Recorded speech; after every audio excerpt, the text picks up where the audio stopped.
Welcome back. We again have the honor of counting with adjunct professor for American University, Babak Hafezi. He's also founder of Hafezi Capital.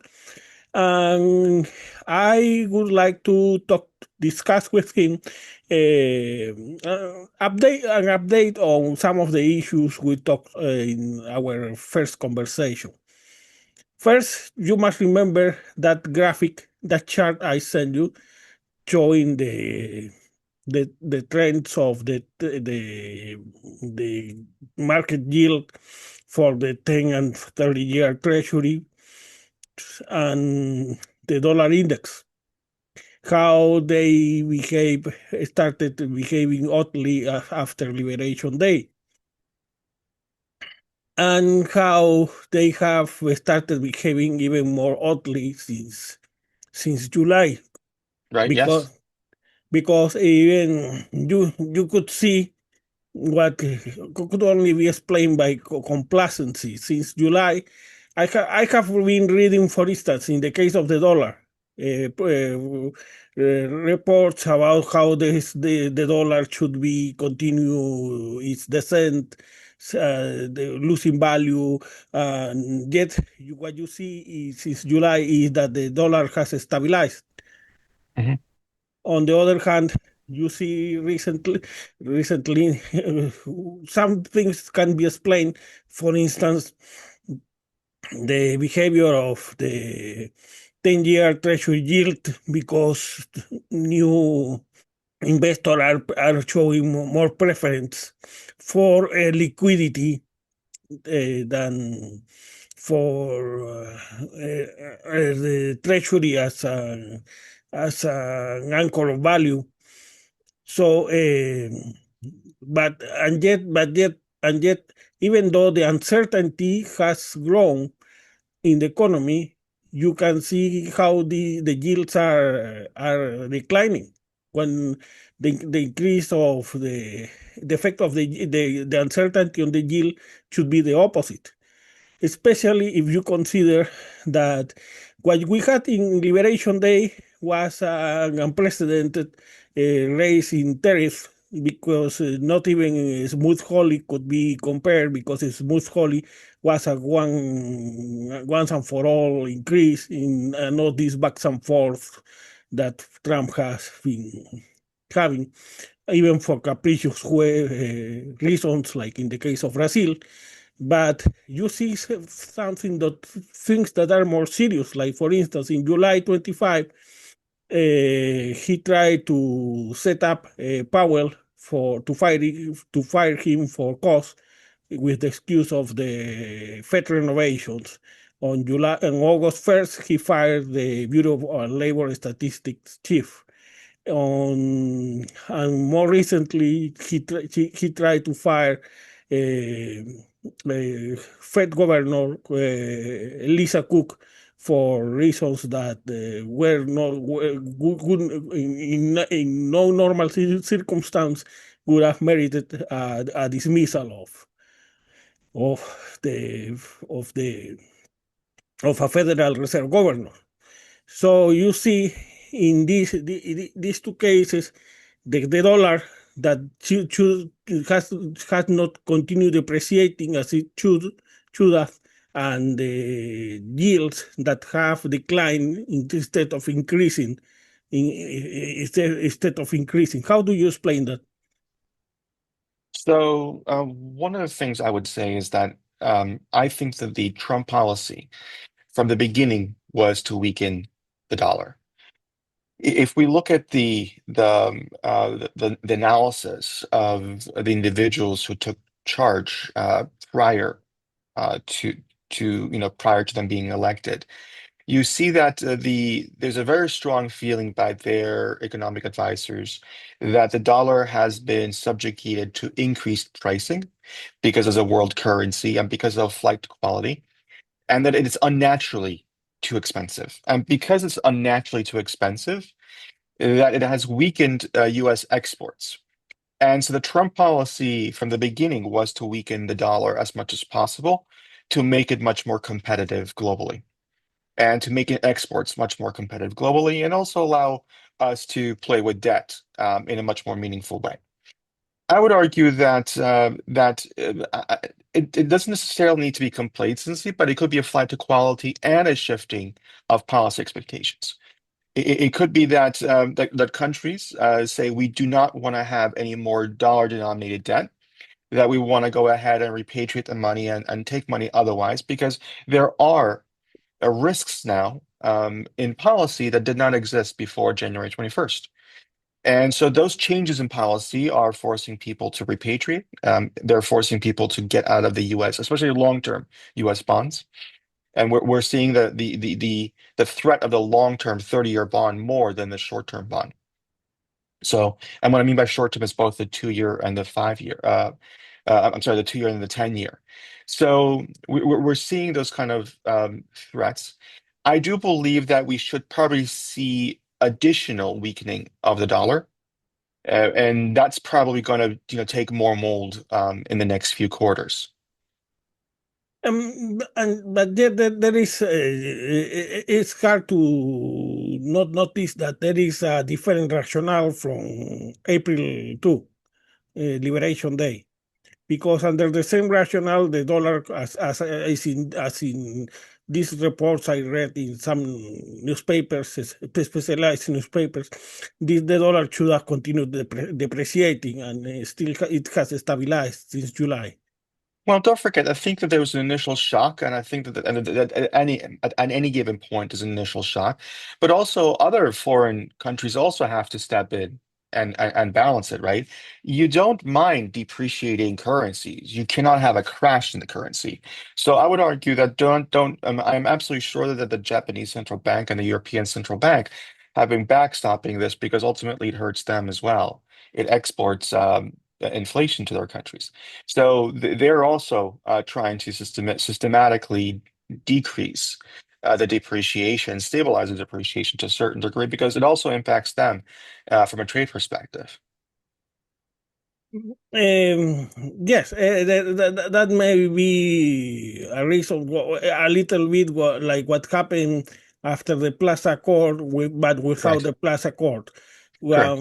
But Japan is being forced to choose between the bad and the worst. Right.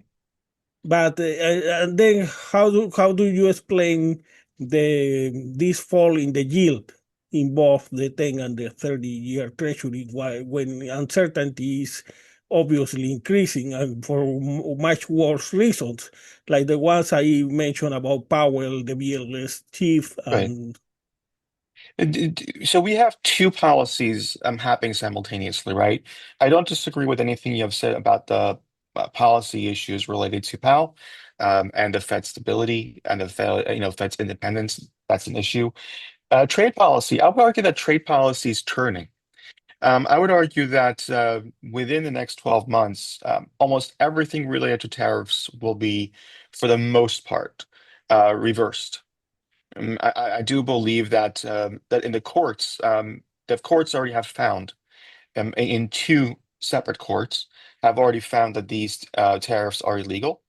I do believe that once it goes to the Supreme Court, that the Supreme Court would defer to the lower courts, and that they will find that these tariffs are illegal. And I do believe that that's one of the key plays, that the narrative that these tariffs are here to stay is wrong. And I think that that's changing the perception of that.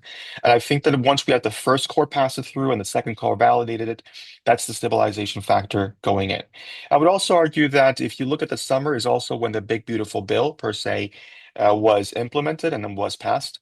And that has many tax incentives in there and many deregulatory environments. So I think that that's also affecting the entire short-term loan market, short-term bond market as well, because it creates stability in terms of taxes, and it has other stabilizing factors in there. So we should look at it from a totality of it rather than just parts of it. but on the contrary, what I see is more reasons for concern, because yes, even if the Supreme Court that has recently been too excessively friendly to Trump in other issues like deportations and others, so even if the Supreme Court deferred to the appeals court or struck down the tariffs, it's obvious that the tariffs are Trump's pet project. And if Congress has passed the big beautiful bill, it will be with much more reason they will pass. They will turn Trump's tariffs into law. I would humbly disagree with that. I think that if you look at every single analysis, the the thing that is the least, if you look at any single poll or survey, you will see that, and this is across the spectrum, both in terms of Republicans and Democrats and Independents, tariffs are not playing well because tariffs are fueling inflation, and inflation is the number one factor that is actually hurting the American people. And that's one of the things that's keeping President Trump's poll numbers really, really low is inflation. So I actually do not believe that Congress would pass it, especially the House. The House does not have the votes to pass it. It's a very, very um, 3 or 4 person difference in terms of Republicans. There is no majority there. It would have to dramatically change. I can see uh, us having tariffs against specific countries or specific industries, targeted tariffs, and then those would not be bad. Those may actually work, better for us on the long term. But I don't believe that this widespread tariff factor is something that Congress would rubber stamp. And they have passed huge cuts. Well, there were no cuts in the amount, but there were in the accessibility to Medicaid in the big beautiful bill that hurt Sure. even the MAGA base. With much more reason, they could pass Trump's tariff, even if not all of them. Social issues, those are so. I think these are very different, right? Tariffs ultimately are showcasing and showing that they're hurting American corporations.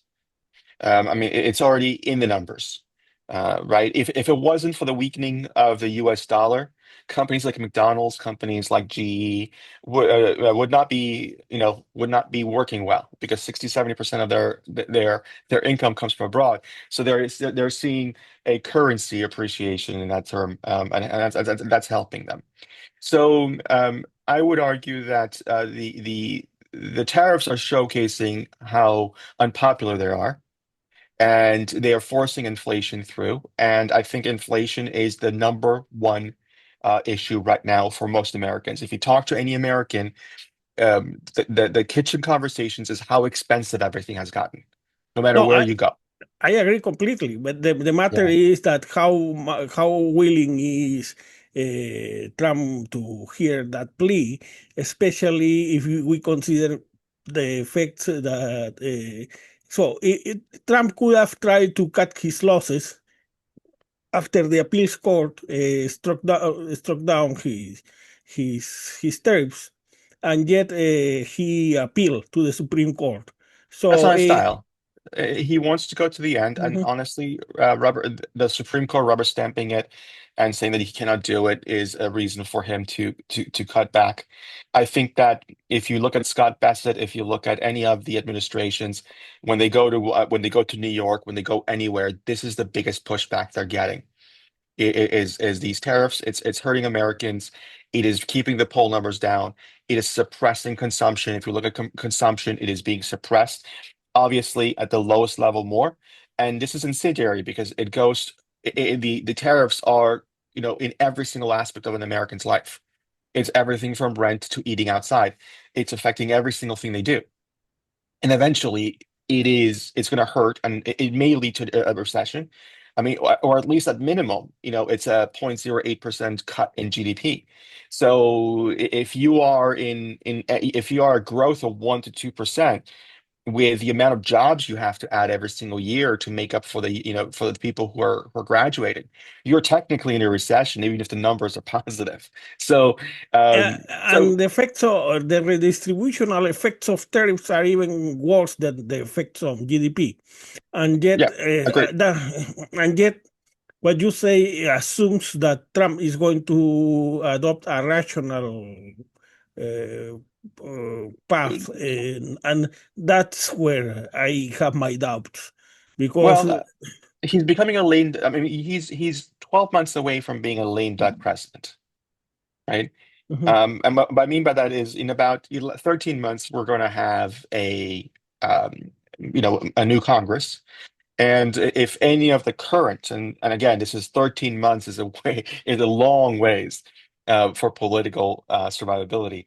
But in 13 months, he's going to become a lame duck president, and if the courts and Congress act accordingly, the last 2 years are irrelevant to what he does. There's other ways of manipulating. There's other ways of mitigating. I mean, he can remove tariffs, but make the progress at the ports really really hard, right? I mean, he can deter trade that way. He's got other options, obviously. But my point is that he, at the end of the day, he's a political survivor, and political survivors know what's working and what's not working, and this is the one that's going to affect them the most.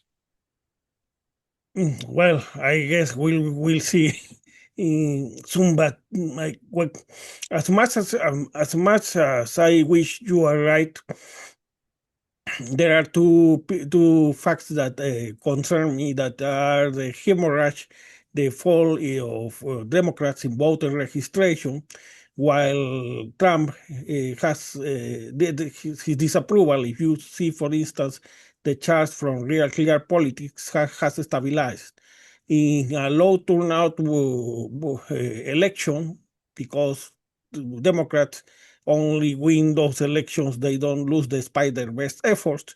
You in a low turnout election, you may have an unfortunate surprise. Yes and no. I mean, but look at what's happening in New York City, right? Mhm, With Mr. Mandani. I mean, mhm, that's an angry electorate, right? It's a charged electorate. It's an angry electorate. Yes, you're talking about the Democratic Party that was the status quo prior to the second administration of Trump. But there is a lot of anger throughout America. I mean, there's a lot of anger, economic angst, right? So there is a movement towards a winning formula. There will be a movement towards a winning formula, and right now New York is showcasing that with Mandani, and despite the efforts of both right and left to minimize Mr. Mandani's support, his grassroots effort is working, and he may win in the next 7 to 8 weeks. Um, Hopefully, Mandani evolves, because, for instance, his rent freeze and some of his proposals has been shown to be very unrealistic.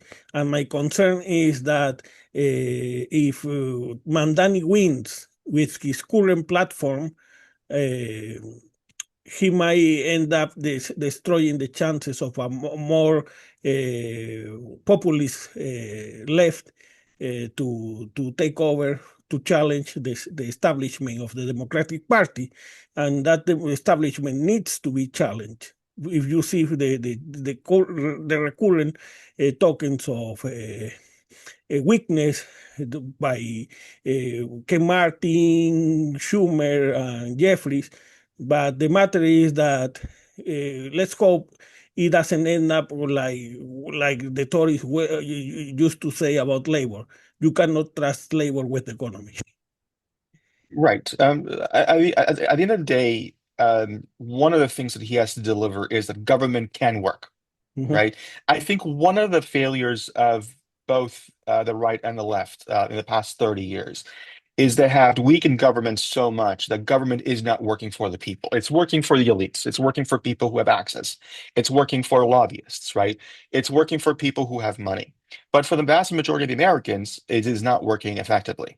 mhm. I think that the winning formula, whoever the candidate is for 2028 and beyond, the argument has to be we have to come back to a notion where the government has to work for the vast majority of Americans in a positive way, not in an encroaching way, not in a deterrent way, not in this mass you know sending troops into the street to decrease crime, but into a balanced approach of government is there to ensure that the rules are followed, to ensure that people have access, and that at the end of the day, that there is an environment, a free environment for people to compete freely in the market. I think that's going to become the key elements. And Mandani has to deliver on that. I think if he delivers on that effectively, he will do well. I think that if it becomes a social progressive issue of just throwing money at things Mhm. and social engineering at the highest level without any proof of validity, I think what he's gonna end up proving to most people is that his version of activities will not work for the U.S. government, and will give more ammunition to the right. Will give more ammunition to the right that privatization is the only answer, rather than a balanced approach of what government needs. Finally, one question about these issues is: do you believe do you think the Federal Reserve should cut interest rates in this meeting, considering that we still have the latest producer price index Mhm. has fallen, but it seems to be noise. The matter is we don't know, and that's important because we don't know if the month before it rose by 0.9%. So are we before? And on the other hand, we have a very weakened labor market. So the question is, are we before a one-time increase in prices due to tariffs or to inflation? Because usually people don't distinguish, but inflation is not just an increase in prices, it's a sustained increase in prices Right. that distorts relative prices. So, and that's what we don't know yet from the case of from tariffs is what is going to be, and the implications on interest rates is very different. Or even if in the end the it's going to be the consumers who absorb Mhm. 70% of tariffs, but the implications are. So, do you believe the Federal Reserve should cut interest rates? I think any cutting of the interest rates by the Federal Reserve is proactive.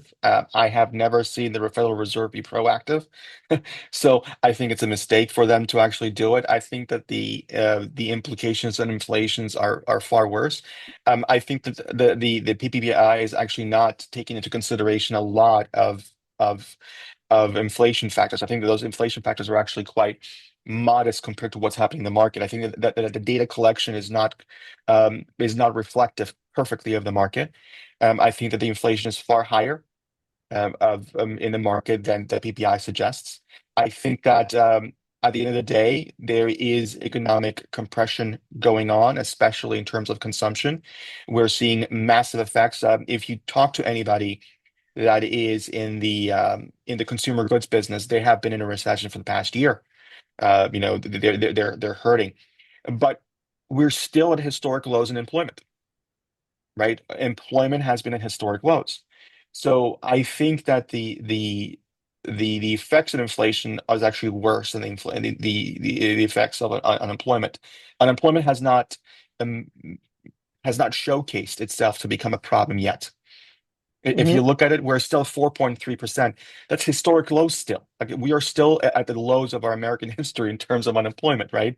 I remember in the 90s, anything below five, anything by around five was considered miraculous, and we had reached 4.8. I mean, we have been in the threes and the fours for the past 4 or 5 years. So I actually do not think that we should be decreasing interest rates right now. But at the same time, it's not going to marginally change anything, right? 25 basis points, 50 basis points is not going to drastically change anything. It's not going to increase demand because ultimately it's not the 50 basis points that increases demand. It is the feeling that any investment today is going to yield a higher price. But inflation may be what the government looks for. I mean, we may be entering a stagflationary period. My concern is the additional uncertainty introduced in the economy by artificial intelligence data centers.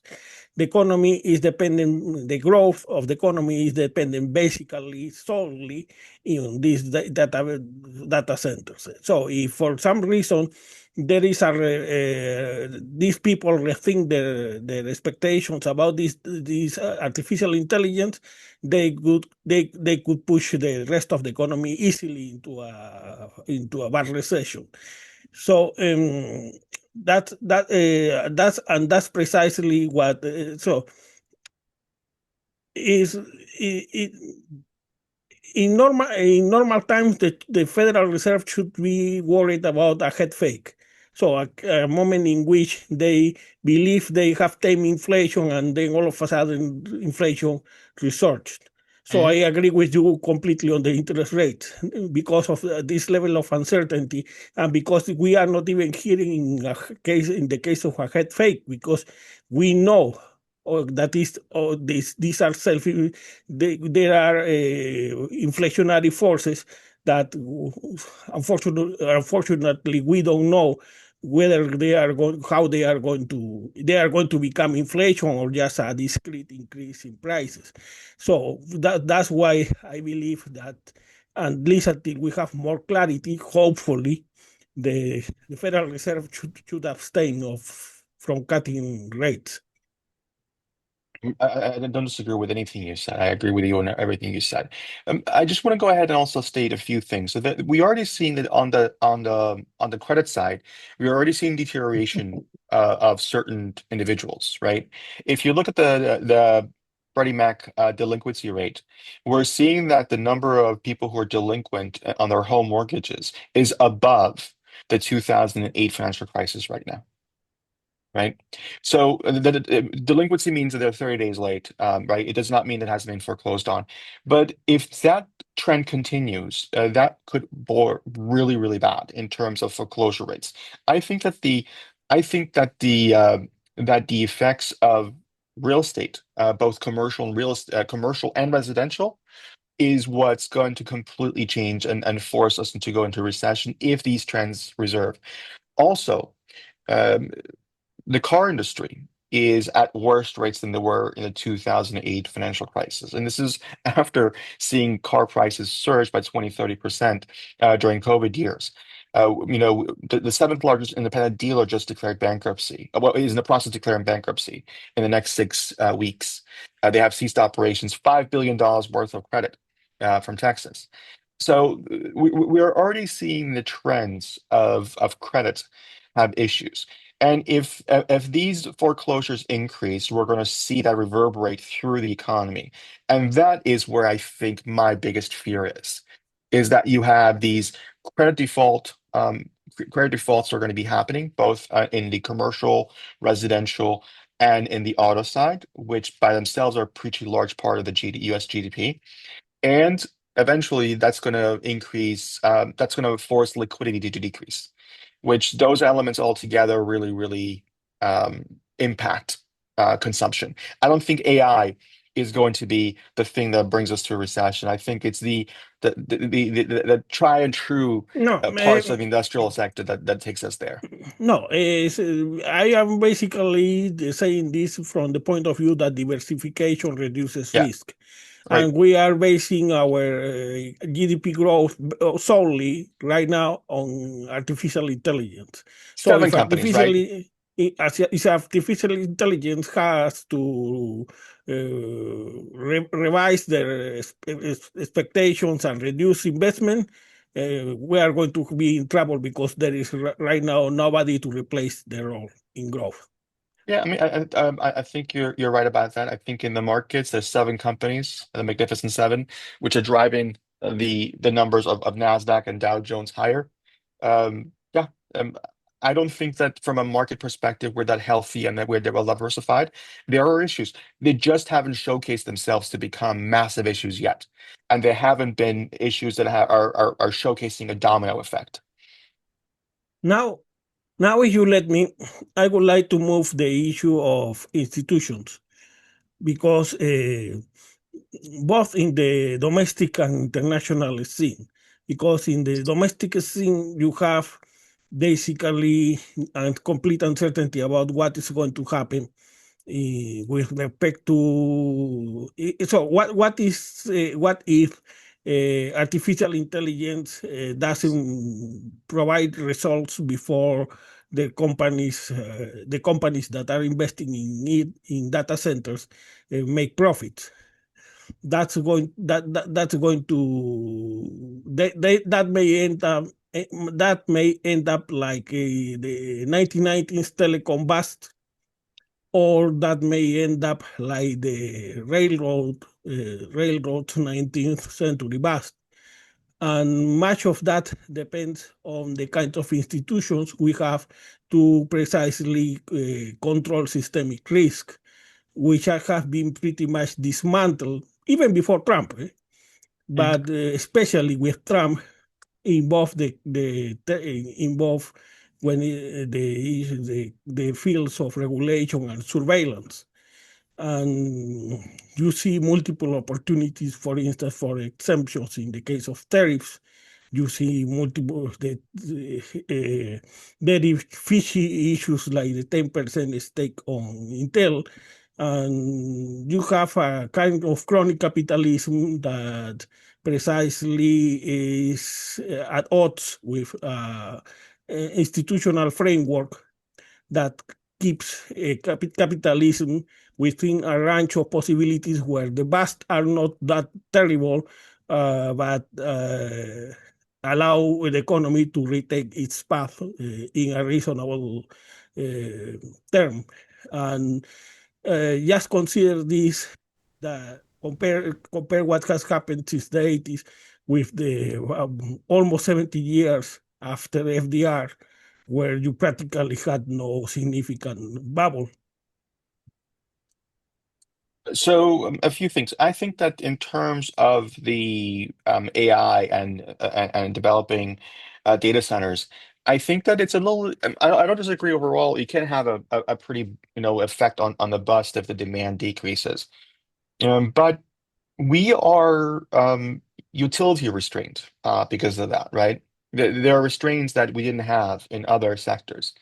What I mean by that is that data centers require multiple different inputs, be it water, be it electricity, be it cooling system. And we are restrained by electricity. That's our biggest restraint, meaning that we cannot produce enough electricity to run these data centers. And being in the Washington D.C. metro area, you see this every day, every single day. Dominion Power, the leading power company in Virginia, has already stated that we cannot build any more data centers for a certain period of time because they cannot produce enough electricity to support it. So, you And know, excuse me, that may be precisely the reason why the investors in data centers rethink their investment options. right. However, the other element is that the big difference between the 90s and today is many of these companies are cash flow positive already, right? If you look at Nvidia, they're, even without this, with this exponential growth, they're still cash flow positive. Even if what has happened to them decreases by 30-40%, they will still be cash flow positive, right? Salesforce, exactly the same thing. And the incremental efficiencies that they produce it would allow them to decrease costs. So I don't think we're exactly there. What I do believe that we are, where I do believe that we could see a major bust is very similar to the 90s, where a lot of these companies that came out that were supposed to solve AI, problems actually don't resolve problems, right? And and then we have easy monetary policy in terms of venture capital and seed investing in companies that are supposed to be the pets.com of the 2020s with AI, right? Where they claim to solve a problem that doesn't really exist or the system is not prepared to do. And then that's where the overinvestment happens. I don't see it in the back-end infrastructure, which is cash flow positive. I think it's in that next phase of companies coming to market, which are driven by this theory of AI, which proves to not be actually viable, and that proves to be actually not solving a real problem. My concern there is that they, like in 2000 and before 2008, they may end up using leverage and try to use leverage and credit to extend their life in the hope of becoming profitable. And we know that that not necessarily is going to happen. You think, for instance, the case of, and that's already happened in the past. Look, for instance, the case of Enron. They could, once they started leveraging their options. They believe their scam could last forever. In the case of artificial intelligence, unfortunately, we don't have another source of activity that is booming to replace the role. Yes, but what I would argue is that you need creative destruction, right? I think that there's going to be a slew of companies that come from this AI field which are going to be viable. Just we had companies like eBay and Expedia and Amazon that came through, Microsoft that came through that entire bust much more successful, much more healthier. Oracle, right? And we're going to have the weak ones are they're going to go away, and then you're also going to have M&As that happens, both in terms of acquisition and bankruptcy of assets, and number two, you're going to have organizations, being able to increase their patent portfolios. So I don't think that's necessarily bad. I like that. I like the market deciding what works and what doesn't work, and I'm okay with busts happening. I'm okay with private money going to these elements.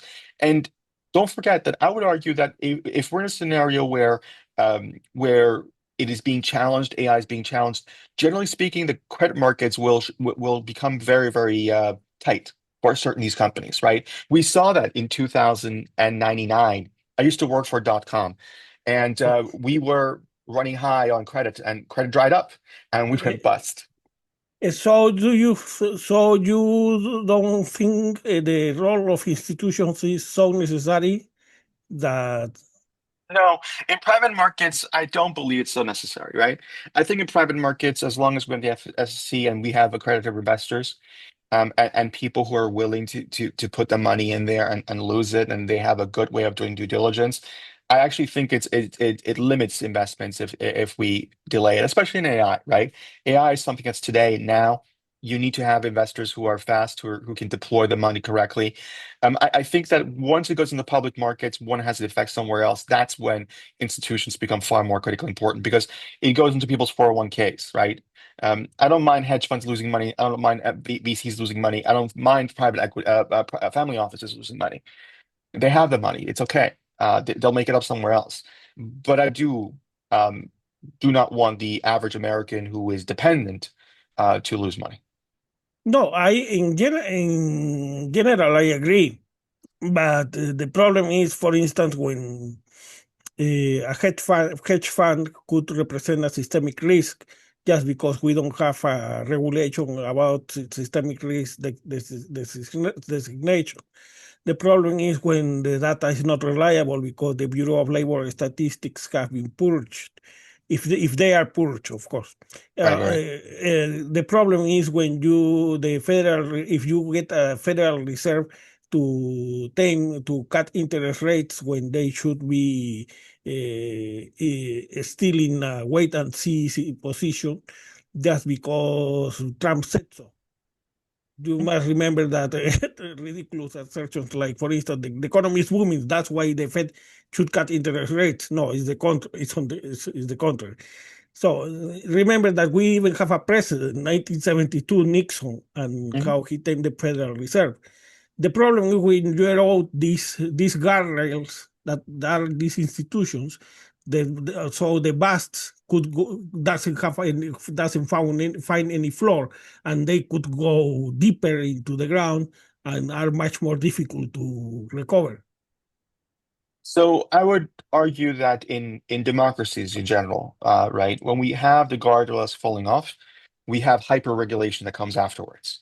If you look at what happened in 2007, 2008, if you look at what happened after 2029, we have a massive amounts of regulations that have come afterwards. And every single bust has done that. It Yes, we will go through this short-term period of stagnation, of lack of institutions. But the pendulum goes from deregulation to overregulation. And that's the problem, is that we cannot find a center, right, somewhere that makes sense. We And what we need could and actually what we need is a we had. center. Oh, sorry. Actually, we got it after Roosevelt. The institutions created by Roosevelt stopped these brusque swings that the economy had in the late 19th century. And it was when you started taking the guardrails off that you had these recurrent busts ups and downs.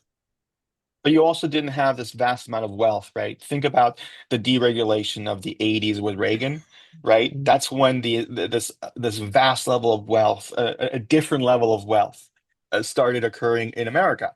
I mean, you didn't have overindulgence. I mean, you remember the 80s and the movies Wall Street and everything you had associated with that. It was an overindulgence of easy money policy. And so I think that ultimately the problem with regulation, and still today, right, still today, I think, and this is talk about elections. I think that one of the things that the opposition to whoever the presidency is should do is have a conversation about regulation. I think that there's a lot of regulations right now in the books which are archaic regulations, right? And Actually, sorry. those regulations should be removed. And one of the best examples I would like to give to you Mhm. is the non-smoking signs on airplanes. Mm. No, I mean that's an archaic regulation that has been around since the 60s that has never changed, although we changed as a society. And so all those elements, I think that there's a lot of those regulations aspects that needs to go and need to be reviewed and need to be changed and modernized. Oh no! Oh yeah. The problem is that I don't expect that coming from Trump. But also not from It should Democrats, though, right? that's the Also, problem, yeah. that it should have come from Democrats. But Democrats are the regulatory.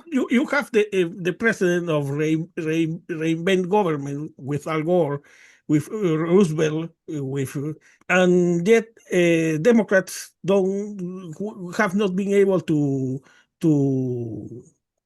uh, present a government narrative alternative to Dodge. Well, their narrative has always been right to regulate as much as it can.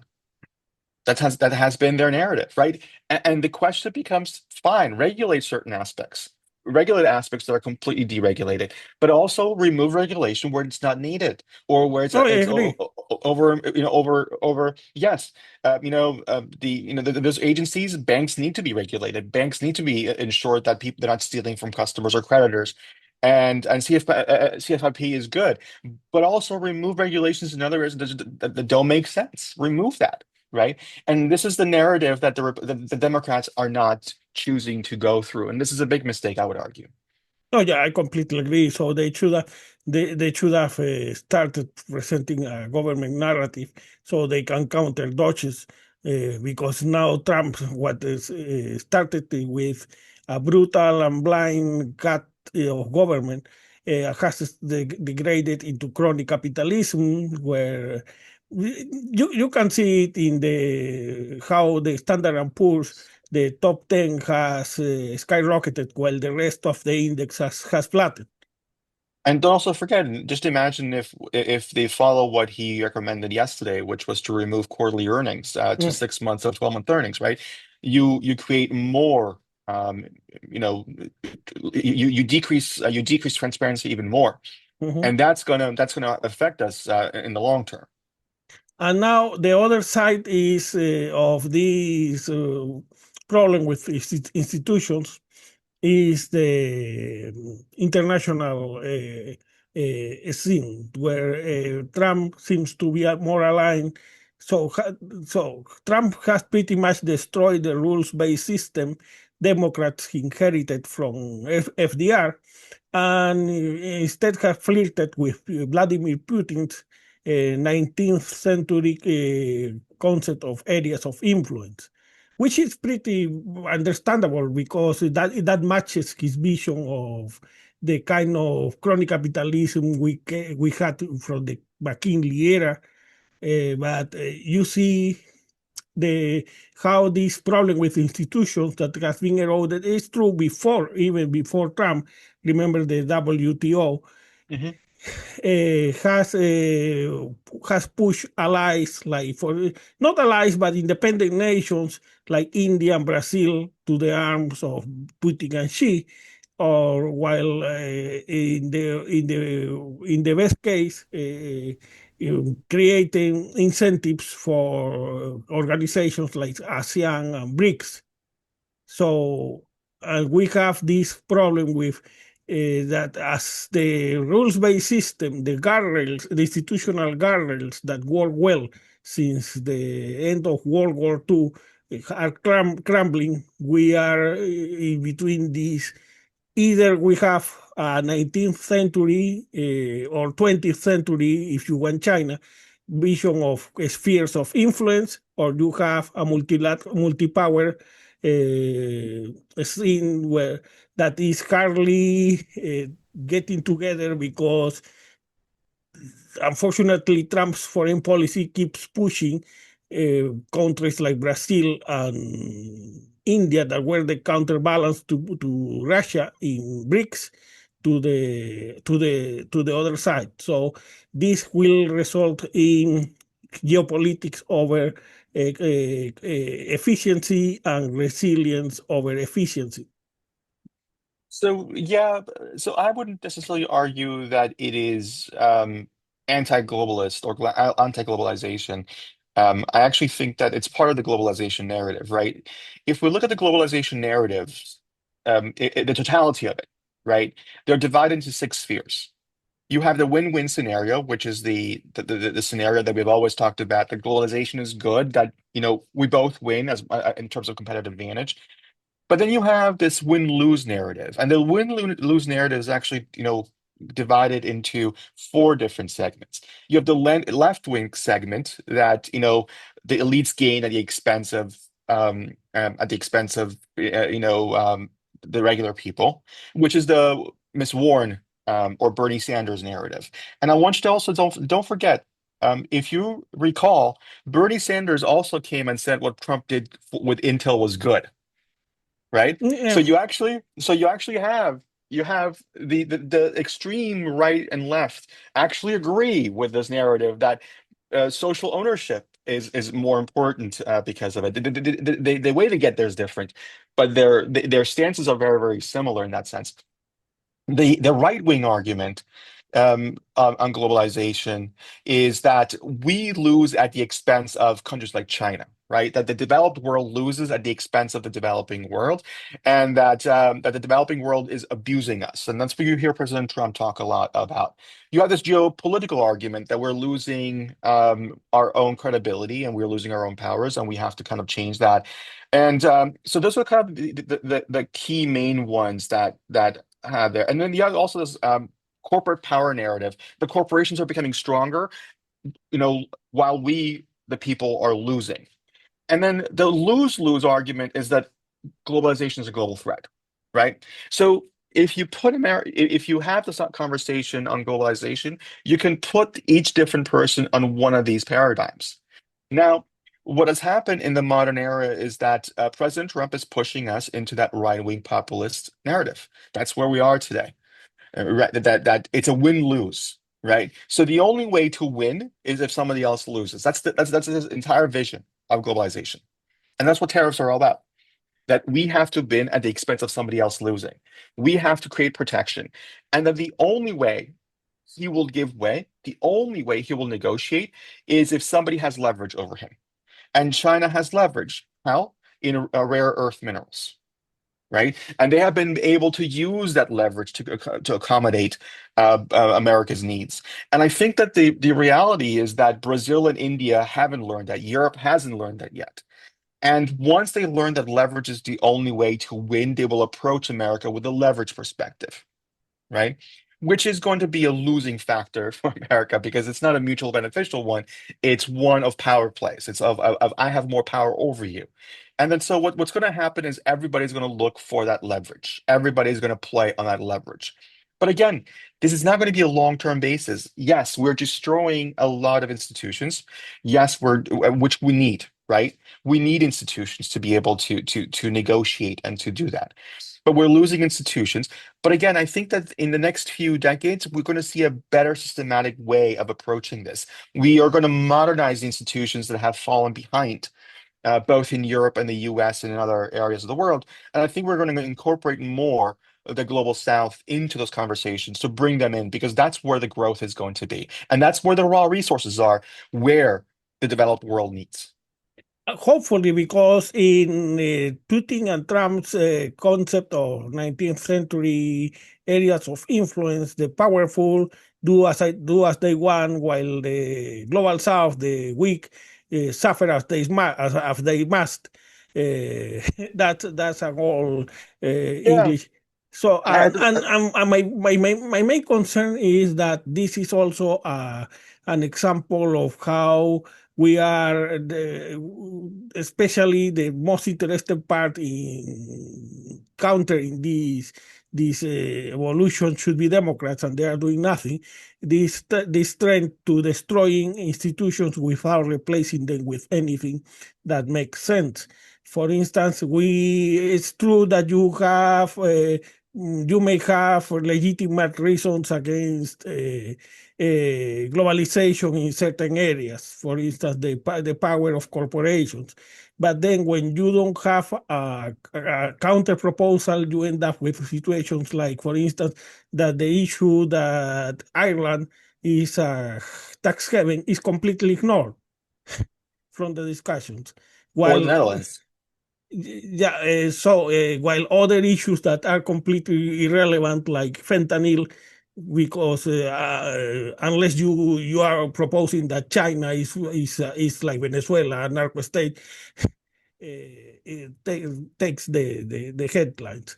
So that's just to or what you mentioned about government when we miss completely that one of the main reasons of waste that should be exposed is, for instance, Medicare Advantage, while you don't have a serious counter proposal to defend investment in NIH grants because your Right. institutions are lack any sense of vision about the future, about anything. I don't disagree, but don't forget that one of the reasons that we are complacent is because we did not have a competitor for many, many decades. America was its own competitor for the past since 1989, right? 1989, 1992. So America became its own competitor. And I think that we did well. But I think that now that we have real competitors coming into the market, be it China, be it other countries, that is actually going to bode well for us because we're going to have a unified national strategy, which we have lacked for the past 30 some odd years. We need that. As Americans, we need to have a North Star to point to see where we want to go. And we haven't had that. I think that the war on terrorism was somewhat of it in certain ways, but also it led to a lot of financial mismanagement and economic and financial economic chokeholds development. I think that we really use economic warfare as a means to not only kill terrorism, but to also create economic hegemony within the world. And we abused it, right? And I think that's one of the reasons that countries like China have noticed and become much more self-reliant. And because we have abused our economic hegemony for the past 30, 40 years. We have sanctioned countries to death. We have limited trade. We have engaged in economic warfare. And we have made sure that people could not survive. And the global South said, not anymore, not under our watch. You're not going to force us into economic, you know, cooperation this way. And they have learned. And I think China has become the leader in that. I think that's one of the reasons that the sanctions on Russia aren't working as well as they should. Because there is circumvention, whereas 30, 40 years ago, there would be limited circumvention.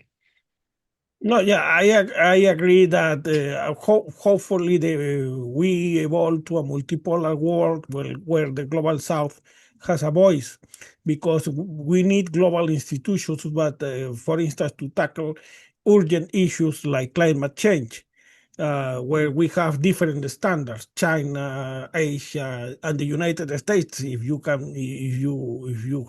still have one. But the problem is that we don't see that coming in any shape or form.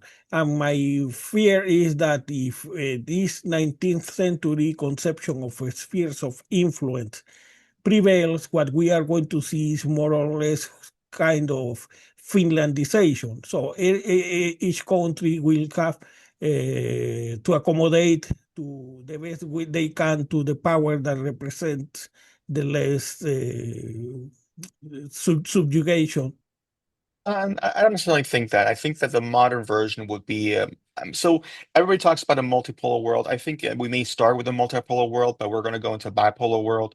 And the reason is because economically it makes more sense, right? When you have a bipolar world, you can go ahead and create two different systems. Think about, the train systems back in the day where you had two different width of trains, right? And then you have standardization that comes after that.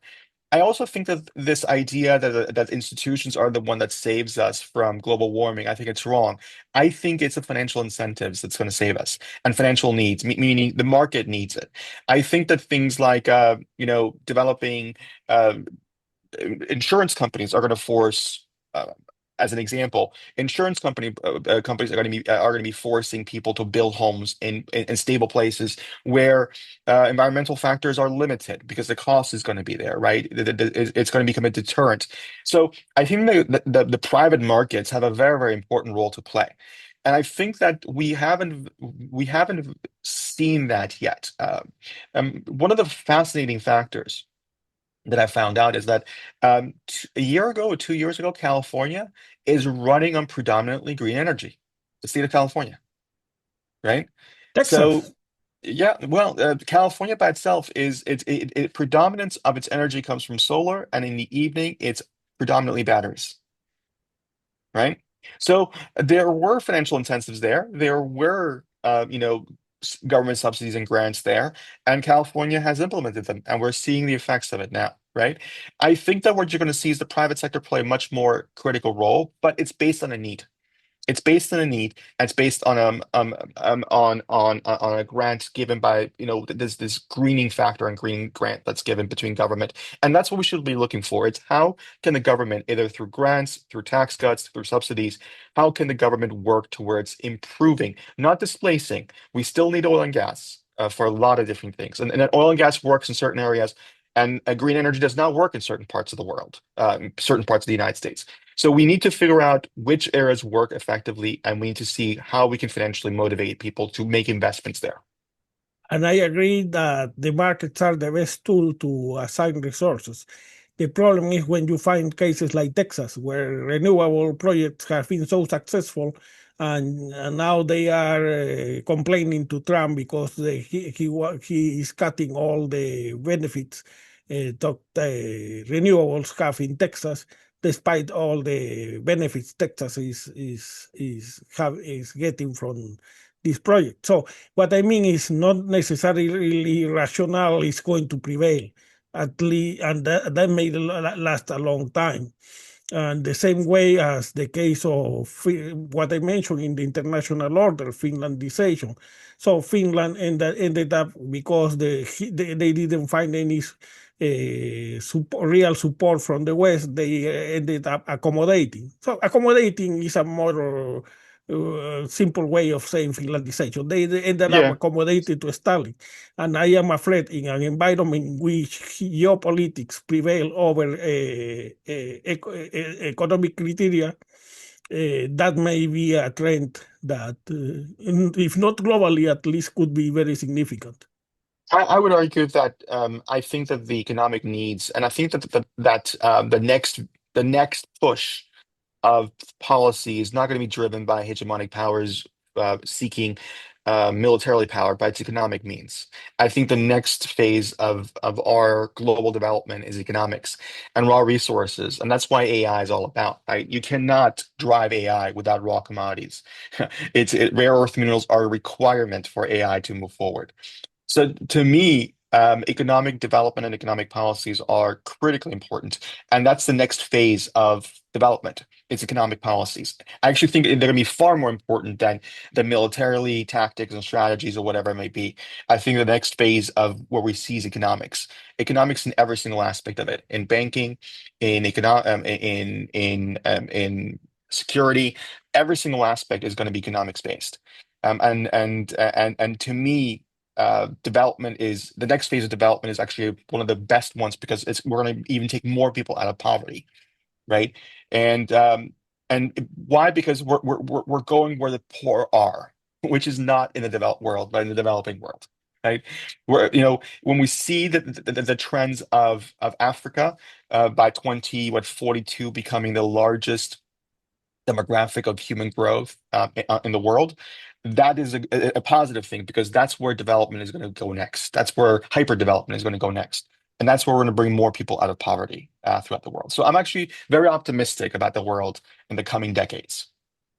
I would like to be as optimistic, but that would depend on the kind of institutions we are building, and we don't, because those institutions are the guardrails of the trend the investment is going to have. So we don't end up in these vast bubbles and busts that have characterized the recent the evolution of the recent decades. And my Yeah, but and my but but con- but but but, Mhm. but, but those are okay. I mean, that's investment going in, that's viability being shown, minimum viability being shown, and it's things that are not viable getting out of the market. It's okay. I prefer that over stagnation. um, well, if you consider the 50s and the 60s, we don't have a stagnation. Actually, we have a higher productivity than today, higher growth than Right. today. But 50s and 60s also, every other manufacturing part of the world was dead economically. So we became the only place to develop, right? So there were unnatural circumstances. Today we don't have that. No, yeah, I agree. We don't have that, but we should try to have institutions that work to try to prevent these geopolitical blocks where decisions are not efficiency driven by geopolitically driven. But look at ASEAN, right? ASEAN Hmm. aligns political policies first before there's economic policies, and they take longer to do. But when they're implemented, they're implemented cohesively throughout the ASEAN countries, right? And they've been very effective at doing economic policy. If you look at every single economic policy they've done, very, very effective. Trade has increased between them, and they have become one of the most successful blocs, in modern era. So. I think that institutions do exist. They may not be Western institutions, and that's one of the things that I think that most Western countries are worried about, is that their dominance in law setting is actually being diminished. And I think that what America is doing is that the challenge to America is it's no longer going to be the setter of its own rules, that it will have to comply with others and maybe even follow other rules. And that's where economic hegemony becomes an issue. And that's where the American model is may no longer be functional. Yeah, that's precisely what I meant. That's the even though you have in the case of ASEAN or BRICS blocks that more or well work well, especially ASEAN. You see on the other hand, when it comes to the wider picture, institutions like the World Trade Organization that cannot even have their appeals panel complete because the United States hasn't provided the, and you have many examples like that, where the United States is one of the countries that have undermined that international order. But I would even argue, don't even go to the World Trade Organization as an institution, right? Go to the EU. What has the EU done Mhm. in the past decade to increase investments in EU countries? Right? Except for regulation, they have done nothing in terms of creating much more competitiveness in the EU, right? And this is the issue. This is the issue that we're seeing is that, established older countries are not pivoting to become viable anymore and to compete in the modern era, right? Yeah. And that's one of the key things is that the institutions need to be internal. I don't even care about the World Trade Organization. I care about a bloc like the EU or a bloc like NAFTA or NAFTA 2.0. Those need to work, right? If those don't work, forget about WTO because those they have control over. They have they have political and economic control over, and they cannot even make those work, right? That's the issue that I have. Well, yeah. In the case of NAFTA, we have it that is very undermined under Trump, Right. and in the case of the Europe. You have that they have not even, they are moving, despite all their proclaims about the need to increase defense to 5%, they have not been able to even have clear guidelines to upgrade their defense procurement, and they are moving at a slow motion while Putin is throwing the kitchen sink in Pokrovsk. I would argue that I think that Europe is actually getting ready for a war, like real war. And I'll tell you because you have the Prime Minister of the UK already saying that the hospital should be in war setting. You're starting to see the conversation of war in Europe becoming real. So I think that Europe, the only way they see an out, economic out, is by engaging in a full-scale war with with Russia, right? And uh, and that's an issue. That could be an issue. Yeah, they have a recent, well, not that recently have issued a white paper about the need to have clear guidelines for consolidation of the, but they are moving at such a slow pace as if the threat was were in the next century. Well, that brings me to an issue that is I mentioned in my email. Do you? It seems this time the Russian economy is slowing down for real. Mhm. So that should just as you have just mentioned Europe, that should push Europe to move Europe to push economically Russia to continue producing and bankrupt its own economy, or cut its losses in Ukraine and get some acceptable terms of peace. And yet you see they are still hesitating. They are relying in North Korea for TNT, because the only TNT factory they have is in Poland, and there are multiple cases in which you see that the path or the rhythm of progress of this overhaul or procurement is laughable. So I think that the way that we view Russia and how Russia views itself is very different. I think from a Russian perspective and Putin perspective and the average Russian perspective, this notion of American, I'm sorry, this notion of NATO presents a clear and present danger in its borders. And I think that most Russians are actually for this war. So if you were to ask most Russians domestically, with the amount of propaganda that has been done domestically, obviously as well, but I think that at the end of it, they don't see this as a short-term war. They see this as an existential war in terms of if Russia will be a viable economy and from a long-term perspective. And from a certain parts perspective, this could be true. There's you can analyze this to death and make one side or the other the argument. But we have to understand that even before the sanctions, the Russian economy was a fortress economy, right? In the sense that a bunch of oligarchs owned the vast majority, with Putin being a shareholder. So this is an extractive economy. This is not a free and open market. It has never been a free and open market in the modern era. It's an extractive economy that is controlled by the very few for the very few, and that they used economic means. Some of them then went outside of Russia and invested in soccer teams and other investments and yachts. And that's where the economy is. I don't think that the economy shrinking every single year for 10 years is going to change anything drastically domestically. I think that it will not weaken uh, Putin. I think his resolve will continue because they see this as an existential threat. And also, the West has not given him any meaningful way of an exit. There hasn't been there hasn't been an off ramp on this, and we have been choking him more and more and more. We want unconditional surrender, right? The, And the, that's the, an issue.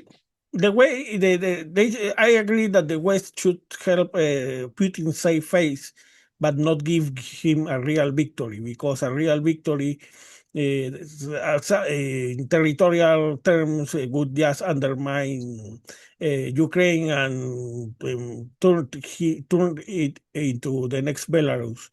But it's very telling that.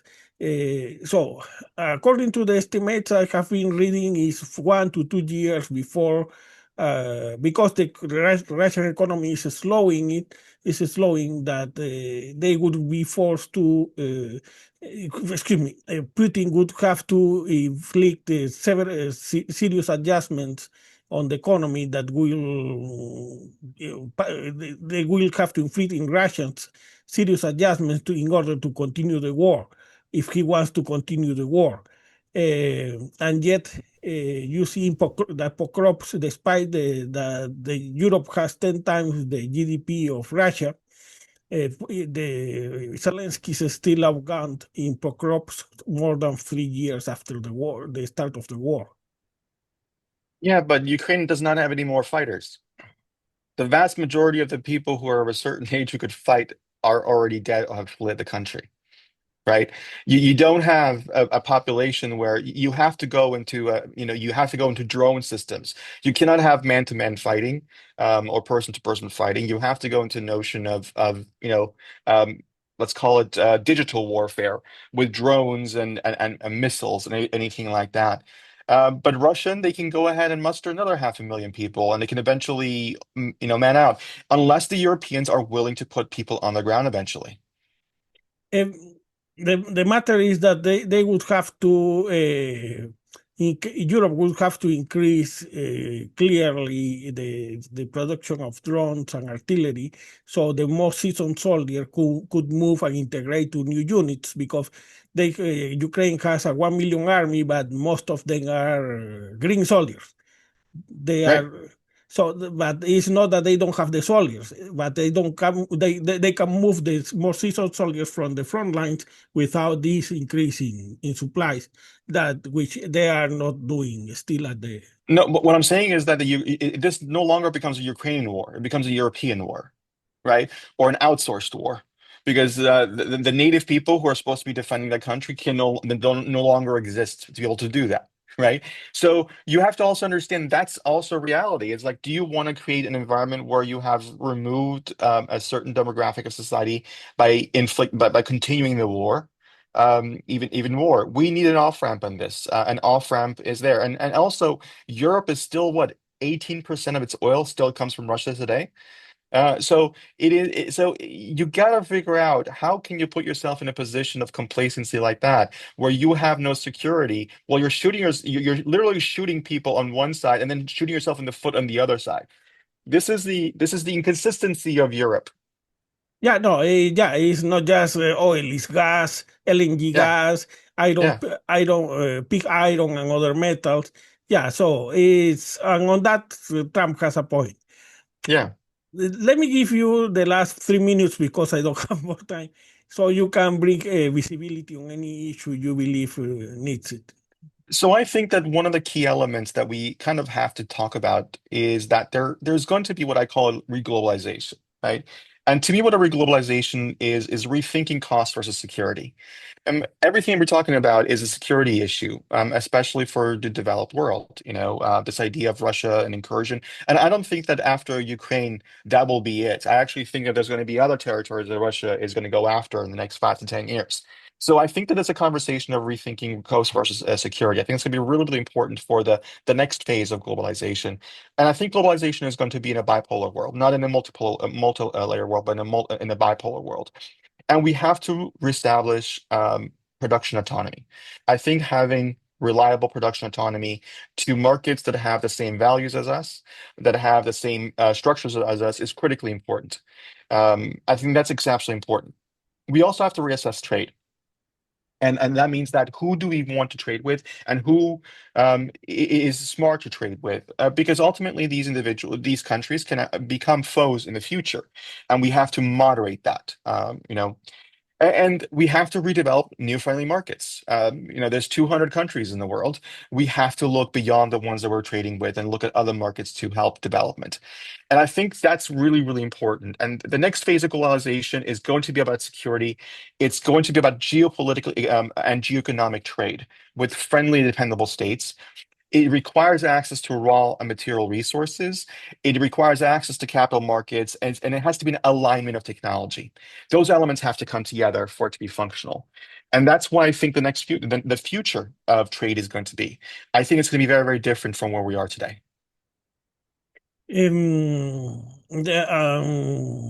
Well, hopefully we could get the right framework, the right institution, so these new rule systems, this new rule system is sustainable. Well, unfortunately, that's all the time I have for now, and I have got some questions that we'll have to wait for next time. And thank you again, and well, thank you. Thank you for your time, and thank you for your audience for listening. Thank you. Have a wonderful day.